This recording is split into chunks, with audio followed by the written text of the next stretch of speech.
শাকিব খান অভিনীত দরদ মুভি যা পরিচালনা করেছিল অনন্য মামুন, এই মুভিটা কেন এইভাবে ফ্লপ হয়ে গেল, আজ এই বিষয়ে আলোচনা করব। দরদ মুভিটা ফ্লপ হওয়ার মেইন কারণ হলো লিপস্টিক। আমি বিশ্বাস করি না।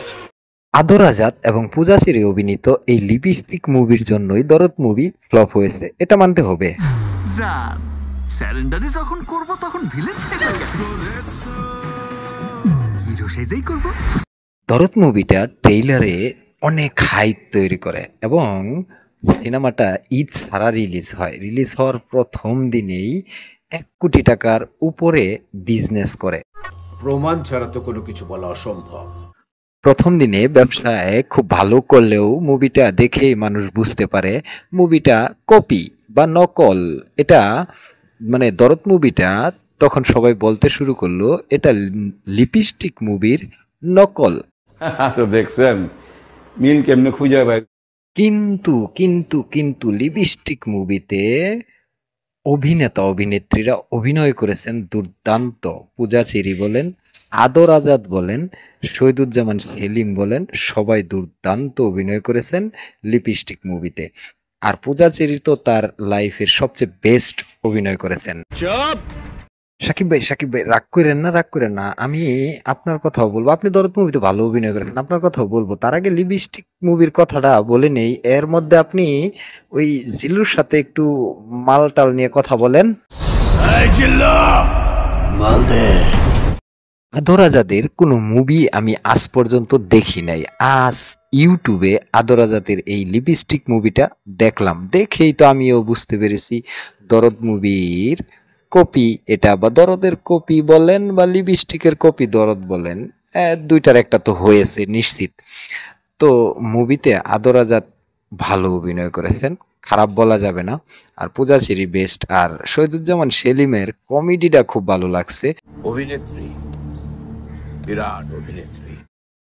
যাই হোক, দরদে ফিরি। শাকিব খান অভিনীত দরদ মুভিটা লিপস্টিকের চেয়ে কোনো দিকে কম হয়নি, কিন্তু ভালোই হয়েছে, তবে কপি। আমার ব্রেন্ডের মধ্যে একটা প্ল্যান আছে, অন্য হালারা হুনলে বেইমানি করবার পারে। পরিচালক অনন্য মামুন এরকম ডিপজল ভাইয়ের মতো প্ল্যান করতে করতে করতে করতে উনার আগেই লিপস্টিক মুভি মুক্তি দিয়ে ফেলেছে। আর মুক্তি দিয়ে ফেলার পর দরদ হয়ে গেছে কপি, যার কারণে বক্স অফিসে দরদ ফ্লপ প্রমাণ হয়েছে। দুটো দুই জিনিস, রাইট? অপুদি দুইটা দুই জিনিস না, দুইটা একই জিনিস দর্শককে দেওয়া হয়েছে, দুইটা একই জিনিস, লিপস্টিক দরদ। প্রমাণ ছাড়া তো কোনো কিছু বলা অসম্ভব। এর প্রমাণ হলো দরদের দুলুমিয়া আর লিপস্টিকের আতরালি, এটাই এর প্রমাণ। আমি কোনো কিছুই ভুলি নাই রে আতর। তবে তবে তবে যদি কোনো কারণে লিপস্টিকের আগে দরদ মুক্তি পেত, তাহলে দরদ হতো বাম্পার সুপার হিট একটা মুভি, এটা মানতে হবে।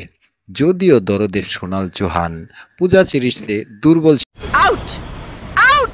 আরে মৌসুমী আপু রাগ করেন না তো, আমি প্রমাণ সহ দেখাই দিব কে ভালো অভিনয় করেছে আর কে খারাপ অভিনয় করেছে, তাহলেই হলো।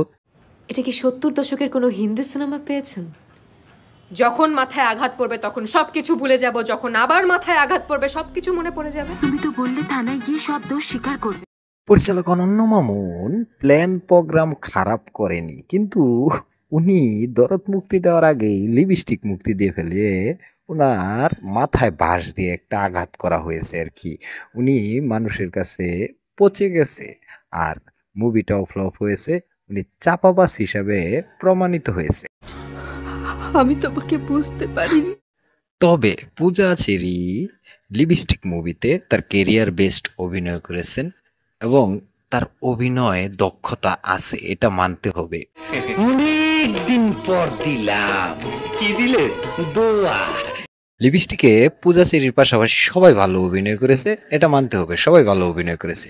কিন্তু দরদে আমার মতে একমাত্র শাকিব খান টেনে নিয়ে গেছে মুভিটা। শাকিব খান ছাড়া আর কেউ মানে 10-8 এই ধরনের অভিনয় করতে পারেনি, একমাত্র শাকিব খানই ভালো অভিনয় করেছে। আমি খবর হই না, খবর দেখি না, খবর পড়ি না, খবর তৈরি করি। আপনাদের কাছে কোন মুভিটা ভালো লেগেছে জানাবেন কমেন্ট করে। তো আজ চলে যাচ্ছি, আবার দেখা হবে নতুন কোনো ভিডিওতে, নতুন কোনো সিনেমার গল্প নিয়ে, নতুন কোনো স্টারের আলোচনা সমালোচনা নিয়ে। সে পর্যন্ত ভালো থাকবেন, আপনাদের সুস্থতা কামনা করেই শেষ করতেছি। আল্লাহ হাফেজ।